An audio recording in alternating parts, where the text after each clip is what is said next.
అందరూ నన్ను చైర్మన్ పదవులు తప్ప ఎవరు తక్కువ అడగట్లేదు. దయచేసి అందరూ చైర్మన్లు కూడా నేను లేవు అక్కడ. TTD board member, TTD board chairman, అన్ని చైర్మన్లు అడుగుతూ ఉంటే నేను చంద్రబాబు గారి దగ్గర ఎలా తీసుకెళ్ళాలో తెలియట్లే. మరి మా పార్టీ సంగతి ఏంటి, ఆయన ఏంటంటే నేను ఏం చెప్పందని కొంచెం పెద్ద మనసుతోటి నేను అందరికీ ఆ ఫెసిలిటేట్ చేయడానికి ప్రయత్నం చేస్తాను. మనందరికీ ఎవరైతే చేశారో. కాదు, ఇది పదవుల దగ్గర ఆగిపోవద్దు. మీకు నా గుండెల్లో స్థానం ఉంది, మనం మర్చిపోను. నేను కూడా ఇక్కడ దాకా వచ్చి నిలబడ్డాను అంటే, ఇప్పుడు ప్రధానమంత్రి గారు మనం అందరూ అడుగుతున్నారు, మీరు పార్లమెంట్లో మీరు కూర్చొని క్యాబినెట్ ర్యాంక్ తీసేసుకోవచ్చు కదా. అది నేను ట్రాన్సాక్షన్ కాదు, నాకు దేశం మీద ఇష్టం. నాకు నచ్చిన నాయకుడు, మనకు నచ్చిన పార్టీ బీజేపీ తెలియదు తప్ప కూర్చోబెట్టి నేను ఈ పదవి నేను మీకు చేశాను కాబట్టి నాకు ఒక ట్రాన్సాక్షనల్ బేసిస్ మీద నేను రాజకీయం చేయను. సో మీరు కూడా ఆ విధానంలో ఉండాలని కోరుకున్నాను. ఎందుకంటే మీలాగా ఉంటేనే పార్టీకి నిలబడతాం. నేను చూస్తే భారతీయ జనతా పార్టీ విధి విధానాలు చూసి చాలా నేర్చుకోవాలి మనం. ఆర్ఎస్ఎస్లో ఒక ఫ్లోట్ చేసిన ఒక పార్టీ అది. సంఘ్ నుంచి చాలామంది నాయకులు వచ్చి నిస్వార్థంగా చేసి వెళ్ళిపోతారు. వాళ్ళు గుర్తింపు కూడా ఉండదు. జనరల్ సెక్రటరీ అవుతారు, నెక్స్ట్ మినిట్లో వాళ్ళకి మళ్ళీ కార్యకర్తలు వెళ్ళిపోతారు. Of course that's a great organisation like RSS. కానీ దాని నుంచి స్ఫూర్తి తీసుకుంటాం మనం. వాళ్ళు ఎంతసేపు ఆర్ఎస్ఎస్ ఎంతసేపు దేశం, సమాజం, దేశ సమగ్రత మీద ఉంటారు తప్ప వాళ్ళు చాలా నిస్వార్థంగా ఉంటారు. చాలా నిస్వార్థంగా ఉంటారు. కొంతమందికి పార్టీ పదోన్నతి ఉంటుంది. కొంతమందికి ఈ శాఖల్లో, కీలకమైన శాఖల్లో పదవులు అన్నీ నేను ప్రయత్నం చేస్తున్నాను. సో నాకు అవకాశం ఇవ్వండి. కొంచెం తప్పులు ఎక్కడన్నా ఉంటే మీరు కోప్పడకుండా హరిప్రసాద్ గారి దృష్టికి తీసుకురండి, నాగబాబు గారి దృష్టికి తీసుకురండి, మిగతా ముఖ్య నాయకుల దృష్టికి తీసుకురండి.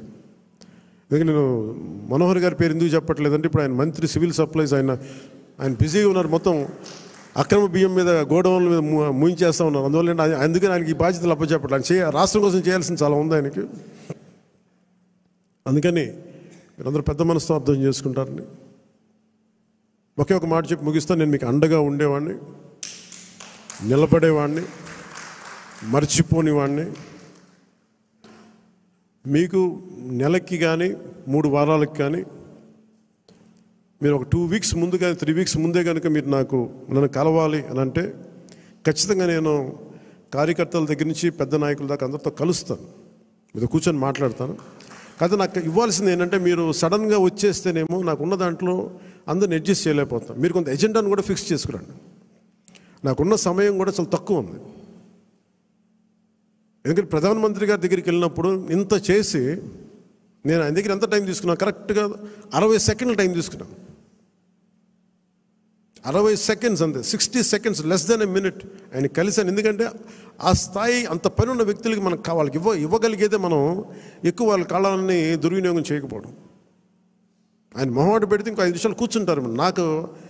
నాకు బాధ్యత ఉంది. అలాంటి వ్యక్తిని మనం ఎక్కువసేపు కూర్చోబెట్టకూడదు. కరెక్ట్గా ఆయన ఒక 40-50 సెకండ్లు, 60 సెకండ్లు అయిపోయి నేను బయలుదేరుతాను సార్, జస్ట్ ఒకసారి మేము కలిసి విష్ చేయడానికి వచ్చాను, అంతకుమించి చెప్పలా. సో అలాగే నన్ను దృష్టిలో పెట్టుకుని నాకు చాలా కీలకమైన బాధ్యతలు ఉన్నాయి. ఇంతమందిని కలవాలి నేను. అందుకని మీరందరినీ దృష్టిలో పెట్టుకొని ఏం మాట్లాడదలుచుకున్నారో, ఏమి కావాలో స్పష్టంగా చెప్పండి. మీరు నా కోసం పనిచేశాను, మీరు నన్ను గుర్తించండి. అలా కాకుండా మీరు మనస్ఫూర్తిగా మీ కోరిక చెప్పండి. నాకు ఇలాంటి పదవి కావాలని కోరుకున్నాను చెప్పండి. అది కమిటీకి ఇస్తాను నేను. ఆ కమిటీ కూడా కొన్ని నియమావళి పెట్టాను నేను. ఎలా చేశారు, ఏం చేశారు, పార్టీకి ఎంత చేశారు, కార్యకర్తలతో ఎలా మమేకమయ్యారు, ఇవన్నీ దృష్టిలో పెట్టుకొని వాళ్ళకి ఇవ్వాల్సిన గుర్తింపు ఆ బేరీ చేసుకుని ఇప్పించేస్తాను. కానీ మీరు ఒక స్టీవ్ జాబ్స్ గుర్తుపెట్టుకోండి, ఏదైనా కావాలంటే మీరు అడగాలి. అడిగితే నేనేం చెప్తానంటే, నేను ఫస్ట్ నేను నో చెప్పను ఎవరికి. చాలామంది నా దగ్గరికి వచ్చి చైర్మన్స్ కావాలి, టీటీడీ చైర్మన్ కావాలని కనీసం ఒక 50 మంది అడిగారు ఇప్పటికి నన్ను. ఒకటే ఫస్ట్ సంతోషం, మా ఇంట్లో వాళ్ళు ఒకళ్ళు అడగలేదు, అందుకని ఆనందంగా అనిపిస్తుంది. అంటే గతంలో వైసీపీ వాళ్ళకి మనకు కూడా ఇంట్లో వాళ్ళు వచ్చేసి మొత్తం బంధువులు అందరూ పనిచేసుకుని అంటే భయం వేసింది. మా ఇంట్లో వాళ్ళు అడుగుతారు కానీ సంతోషంగా ఎవరు అడగల. అందుకని నాగబాబు గారి పేరు వచ్చింది, అందుకని అంటున్నాను ఈ మాట. మా నాగబాబు గారికి అలాంటి కోరికలు లేవు. ఆయన నిరాకారాన్ని ప్రార్థించే వ్యక్తి. ఎథిస్ట్ అని చెప్పను కానీ ఒక భగవంతుని విగ్రహారాధనని దాటి ఉండే వ్యక్తి, అసలు నిరాకారాన్ని పూజించే వ్యక్తి. అందుకని ఆయన పేరు ఎలా వచ్చిందని అనుకున్నాను. చాలా ప్రతిదీ కూడా మీరు అడగండి, నేను దానికి నో చెప్పను, నేను పరిశీలిస్తాను. ఒకవేళ ఇవ్వలేని పక్షంలో ఎందుకు ఇవ్వలేదో, ఏమి చేయగలమో నేను మనస్ఫూర్తిగా మీకు మనసు ఇప్పి మన నాయకుల ద్వారా చెప్పిస్తాను. లేదంటే కొన్ని పరిస్థితులు నేనే చెప్తాను. అందుకని దీని పెద్ద మనసుతో మీరు అందరూ అర్థం చేసుకొని మీరు అడగడం అయితే అసలు మీరు ఇబ్బంది పడదు, మీరు అడగండి మనస్ఫూర్తిగా. జనసేన మిత్రులు పవన్ కళ్యాణ్ గారు 21 సీట్లు తీసుకొని 21 గెలిచాడు.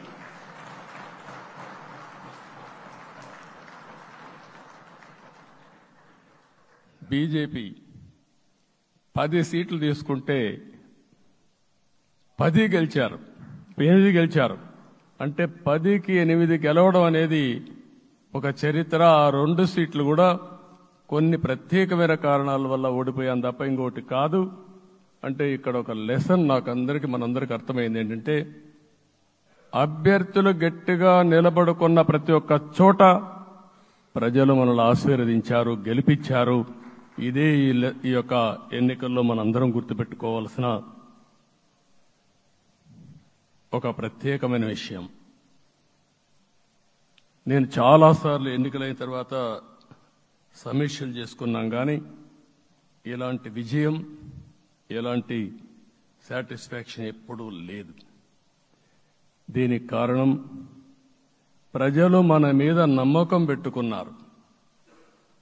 పార్లమెంట్ ఎన్నికల్లో కాదు, అసెంబ్లీ ఎన్నికల్లో చూస్తే 95,000 ఓట్ల మెజారిటీతో గెలిపించారు. గాజువాక 95,000 ఓట్ల మెజారిటీతో గెలిపించారు. ఈ విషయాలు నేను పవన్ కళ్యాణ్ గారు ఢిల్లీకి వెళ్ళినప్పుడు, పురంధేశ్వర్ గారు వచ్చినప్పుడు, ఈ రాష్ట్రంలో ఇచ్చిన మ్యాండేట్ వల్ల ఢిల్లీలో మమ్మల్ని అందరూ గౌరవించే పరిస్థితికి వచ్చారు. మీ గెలుపు వల్ల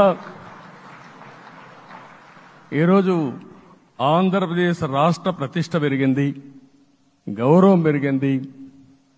మనకు కూడా గౌరవం పెంచుకునే పరిస్థితికి వచ్చాం. అయితే ఇక్కడ ఒక విషయం మనం గుర్తుపెట్టుకోవాల్సింది, ఎంపిక చేసినప్పుడు అన్ని విషయాలు మేము కూలంకుషంగా ఆలోచించాం. ఏ సీటు ఏ అభ్యర్థులు ఏ పార్టీ తీసుకుంటే గెలుస్తారో ఆలోచించాం. ఒకసారి అవి నేను చాలాసార్లు చూసినప్పుడు సీట్ల ఎంపికలో చాలా సమస్యలు వచ్చేటివి. మొట్టమొదటిసారిగా మొన్న ఎంపికల్లో కూడా చిన్న చిన్న సమస్యలు తప్ప ఎక్కడ పెద్ద సమస్యలు రాలేదు. అంటే మేమందరం కూడా ఒకటి ఆలోచించాం, గెలిపే ధ్యేయంగా పనిచేయాలి. కాబట్టి ఏ సీట్లో ఎవరు సీట్ ఇస్తే వాళ్ళు గెలుస్తారో ఆ సీట్లే ఇచ్చాం. అదే సమయంలో సీట్లు ఇచ్చిన తర్వాత ప్రతి ఒక్కరూ గౌరవించి గెలిపించే బాధ్యతకు వచ్చారు. ఇంకొక పక్కన ఈరోజు మిమ్మల్ని అందరినీ ఇప్పుడే పవన్ కళ్యాణ్ గారు చెప్పినట్టు వారి యొక్క సమయ స్ఫూర్తిని నేను ఎప్పుడూ మర్చిపోలేను.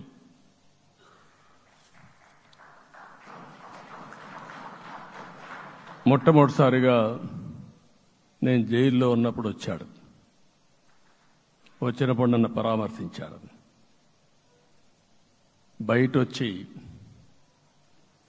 ఈ రాష్ట్రం అంత మునుపు చెప్పినా, అంత మునుపు అనేక సందర్భాల్లో ప్రభుత్వ వ్యతిరేక ఓటు చేయకూడదని చెప్పారు. కానీ నన్ను చూసి బయటికి వెళ్ళిన తర్వాత ఈరోజు తెలుగుదేశం జనసేన పొత్తు పెట్టుకుంటున్నామని చెప్పిన మొదటి వ్యక్తి పవన్ కళ్యాణ్ గారు. అప్పటికే బీజేపీతో పొత్తుంది. అయితే ఒక మాట చెప్పాడు, బీజేపీతో పొత్తుంది, బీజేపీ, తెలుగుదేశం, జనసేన 3 పార్టీలు కలిసి పోటీ చేస్తామని కూడా చెప్పి మళ్ళీ ఆ ప్రయత్నం చేసి కడాన రాష్ట్ర ప్రయోజనాల దృష్ట్యా బీజేపీ, తెలుగుదేశం, జనసేన పొత్తు పెట్టుకున్నాం. మనస్ఫూర్తిగా ఆయన అభినందిస్తున్నా. ఆ రోజటి నుంచి ఎలాంటి పొరపక్షాలు లేకుండా కలిసి పనిచేశారు.